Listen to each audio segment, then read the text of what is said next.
By election ಪ್ರಚಾರದಿಂದ Zameer ದೂರ ಆಗಿದ್ದಕ್ಕೆ Zameer tour secret reveal ಮಾಡಿದಂತಹ ಡಿಸಿಎಂ. ಬೈ ಎಲೆಕ್ಷನ್ ಪ್ರಚಾರದಿಂದ ಜಮೀರ್ ದೂರ ಆಗಿದ್ದಕ್ಕೆ ಜಮೀರ್ ಟೂರ್ ಸೀಕ್ರೆಟ್ ರಿವೀಲ್ ಮಾಡಿದಂತಹ ಡಿಸಿಎಂ ಡಿಕೆ ಶಿವಕುಮಾರ್.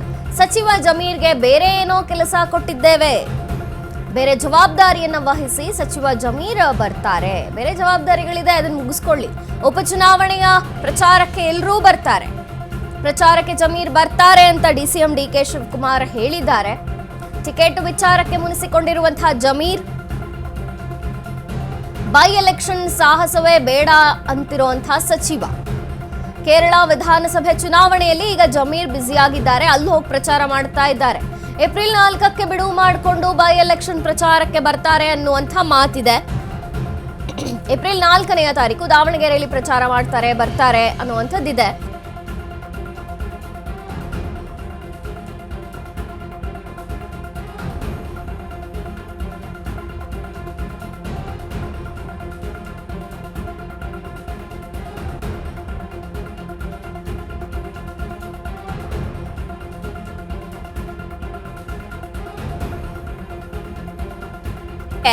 ಜಮೀರ್ ಬರ್ತಾರೆ ಅನ್ನುವಂತಹ ಮಾತಿದೆ. ಹಾಗಾದ್ರೆ ಯಾಕೆ ಮುನಿಸಿಕೊಂಡ್ರು ಜಮೀರ್ ಅನ್ನೋದಕ್ಕೆ ಈಗ ಡಿಕೆ ಶಿವಕುಮಾರ್ ಅವರು ಸ್ಪಷ್ಟನೆಯನ್ನ ಕೊಟ್ಟಿದ್ದಾರೆ. ಅವರಿಗೆ ಬೇರೆ ಜವಾಬ್ದಾರಿಯನ್ನ ಕೊಟ್ಟಿದ್ದೇವೆ, ಅದನ್ನೆಲ್ಲ ಮುಗಿಸ್ಕೊಂಡು ಬರ್ತಾರೆ, ಉಪಚುನಾವಣೆಯ ಪ್ರಚಾರಕ್ಕೆ ಎಲ್ಲರೂ ಕೂಡ ಬರ್ತಾರೆ, 4ನೇ ತಾರೀಕು ಬಿಡುವು ಮಾಡಿಕೊಂಡು ಬರ್ತಾರೆ ಬೈ ಎಲೆಕ್ಷನ್ ಪ್ರಚಾರಕ್ಕೆ ಜಮೀರ್ ಅವರು ಅಂತ ಹೇಳ್ತಾ ಇದ್ದಾರೆ ಈಗ ಡಿಕೆ ಶಿವಕುಮಾರ್ ಅವರು. ಏನೇ ಇರಲಿ, ಕೇರಳದ ವಿಧಾನಸಭೆ ಎಲೆಕ್ಷನ್ ಅಲ್ಲಿ ಈಗ ಜಮೀರ್ ಬ್ಯುಸಿ ಆಗಿರೋದಂತೂ ಹೌದು. ಇಲ್ಲಿ ದಾವಣಗೆರೆಯಲ್ಲೇ ಇಟ್ಕೊಂಡು ಅಲ್ಲಿ ಯಾಕೆ ಹೋಗಿದ್ದಾರೆ ಅನ್ನುವಂಥ ಮಾತುಗಳು ಕೂಡ ಕೇಳಿ ಬರ್ತಿದೆ. ಅದಕ್ಕೆ ಡಿಸಿಎಂ ಡಿಕೆ ಶಿವಕುಮಾರ್ ಈಗ ಸ್ಪಷ್ಟನೆಯನ್ನ ಕೊಟ್ಟಿದ್ದಾರೆ.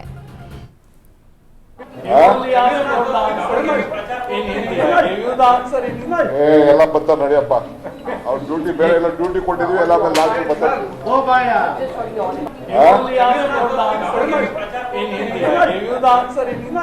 ಎಲ್ಲ ಬರ್ತಾರ ನಡಿಯಪ್ಪ, ಅವ್ರ ಡ್ಯೂಟಿ ಬೇರೆ ಎಲ್ಲ ಡ್ಯೂಟಿ ಕೊಟ್ಟಿದ್ವಿ, ಎಲ್ಲ ಲಾಸ್ಟ್ ಬರ್ತಾರೆ.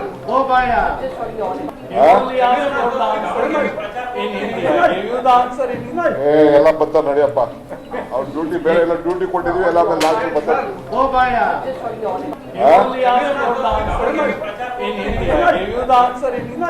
ಎಲ್ಲ ಬರ್ತಾರ ನಡಿಯಪ್ಪ, ಅವ್ರ ಡ್ಯೂಟಿ ಬೇರೆ ಎಲ್ಲ ಡ್ಯೂಟಿ. ಜಮೀರ್ ಬರ್ತಾರೆ, ಬೇರೆ ಎಲ್ಲೋ ಕಡೆ ನಾವು ಜವಾಬ್ದಾರಿಯನ್ನ ಕೊಟ್ಟಿದ್ದೀವಿ, ಆ ಕೆಲಸಗಳನ್ನ ಮುಗಿಸ್ಕೊಂಡು ಬರ್ತಾರೆ. ಸದ್ಯಕ್ಕೆ ಜಮೀರ್ ಕೇರಳದ ವಿಧಾನಸಭಾ ಎಲೆಕ್ಷನ್ ಅಲ್ಲಿ ಬ್ಯುಸಿ ಆಗಿದ್ದಾರೆ. ಬರ್ತಾರೆ ಪ್ರಚಾರಕ್ಕೆ, ಏಪ್ರಿಲ್ 4ರಂದು ಬರ್ತಾರೆ ಅನ್ನುವಂಥದ್ದಿದೆ. ಜೊತೆಗೆ ಒಂದು ದಿನ ದಾವಣಗೆರೆಯಲ್ಲಿ ಮತ್ತು 2 ದಿನ ಬಾಗಲಕೋಟೆಯಲ್ಲಿ ಪ್ರಚಾರ ಮಾಡ್ತಾರೆ ಜಮೀರ್ ಕಾಂಗ್ರೆಸ್ ಪರವಾಗಿ ಅನ್ನುವಂಥದ್ದು. ಆದರೆ ಮೇಲ್ನೋಟಕ್ಕೆ ಕಾಂಗ್ರೆಸ್ಸಿಗರು ಡಿಸಿಎಂ ಡಿಕೆ ಶಿವಕುಮಾರ್ ಅವರಿಂದ ಹಿಡಿದು ಎಲ್ಲರೂ ಕೂಡ ಜಮೀರ್ ಬರ್ತಾರೆ ಪ್ರಚಾರ ಮಾಡ್ತಾರೆ ಅಂಥದ್ದೇನಿಲ್ಲ ಅಂದ್ರೂ ಮುನಿಸಂತೂ ಖಂಡಿತವಾಗಿಯೂ ಇದೆ. ಮುಸ್ಲಿಂ ಸಮುದಾಯಕ್ಕೆ ಈ ಬಾರಿ ಟಿಕೆಟ್ ಸಿಗಬೇಕು ಅನ್ನುವಂಥ ಹಕ್ಕೊತ್ತಾಯದಿಂದಲೇ ಜಮೀರ್ ಪ್ರಸ್ತಾಪವನ್ನು ಇಟ್ಟಿದ್ರು. ಅದು ಈಡೇರದ ಕಾರಣ ಮುನಿಸಿಕೊಂಡಿದ್ದಾರೆ. ಮತ್ತು ಈಗ ದಾವಣಗೆರೆಯಲ್ಲಿ ಪ್ರಚಾರಕ್ಕೆ ಬಂದರೂ ಕೂಡ ಮುಸ್ಲಿಂ ಬಂಡಾಯವನ್ನ ಮತ್ತು ಮುಸ್ಲಿಂ ಸಮುದಾಯವನ್ನ ಎದುರು ಹಾಕಿಕೊಂಡು ಪ್ರಚಾರ ಮಾಡುವಂಥ ಯೋಚನೆ ಮತ್ತು ಆ ಸಾಹಸವನ್ನ ಜಮೀರ್ ಮಾಡ್ಲಿಕ್ಕಿಲ್ಲ ಅಂತ ಕೂಡ ಅನ್ಸುತ್ತೆ.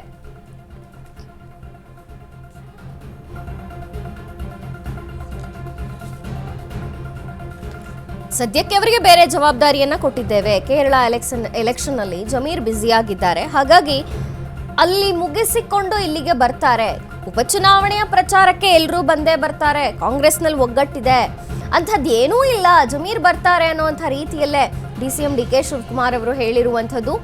ಶಾಮನೂರು ಕುಟುಂಬಕ್ಕೆ ಟಿಕೆಟ್ ಅನ್ನುವಂಥದ್ದು ನಿರ್ಧಾರವಾದ ಮೇಲೆ ಕೂಡ ಜಮೀರ್ ಬೈ ಎಲೆಕ್ಷನ್ನ ವಿಚಾರವಾಗಿ ಯಾವುದೇ ಹೇಳಿಕೆಗಳನ್ನಾಗಲಿ ಅಥವಾ ಬಹಿರಂಗವಾಗಿ ಚರ್ಚೆಗೆ ಗ್ರಾಸವಾಗುವಂಥ ಯಾವುದೇ ಮಾತುಗಳನ್ನಾಗಲಿ ಆಡಿಲ್ಲ. ಅವರು ತಮ್ಮ ಪಾಡಿಗೆ ಸೈಲೆಂಟ್ ಆಗಿ ಕೇರಳದಲ್ಲಿ ಎಲೆಕ್ಷನ್ ಪ್ರಚಾರದಲ್ಲಿ ಬ್ಯುಸಿ ಆಗಿದ್ದಾರೆ.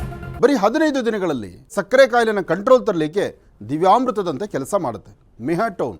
ಕಹಿ ಇಲ್ಲ, ಒಗರಿಲ್ಲ ಅಥವಾ ಇದರಲ್ಲಿ ರುಚಿ ಇಲ್ದಿರತಕ್ಕಂಥದ್ದಿಲ್ಲ. ಇದರಲ್ಲಿರ್ತಕ್ಕಂತಹ ಆಯುರ್ವೇದಿಕ್ ಅಂಶಗಳು ಸಹಿತ ಪ್ರಧಾನವಾಗಿರ್ತಕ್ಕಂಥದ್ದು ಅರಿಶಿನ, ಬೆಟ್ಟದ ನೆಲ್ಲಿಕಾಯಿ. ಅಂತಹ ಅದ್ಭುತವಾದಂತಹ ಗುಣ ಮೆಹಾಟೋನ್ ಅಂತಕ್ಕಂಥದ್ದು. ಹೊಟ್ಟೆ ನೋವು, ಗ್ಯಾಸ್ ಟ್ರಬಲ್, ಆಸಿಡಿಟಿಗೆ ಚಿಂತೆ ಬೇಡ. 1 ಚಮಚ ಅಮೃತ ಬಿಂದು ಔಷಧಿ ನಿರಾಳತೆಯ ಅನುಭವ ನೀಡುತ್ತದೆ. ಅಮೃತ ಬಿಂದು, ಕೋಟ್ಯಾಂತರ ಜನರ ನೆಚ್ಚಿನ ಆಯುರ್ವೇದ ಪರಿಹಾರ.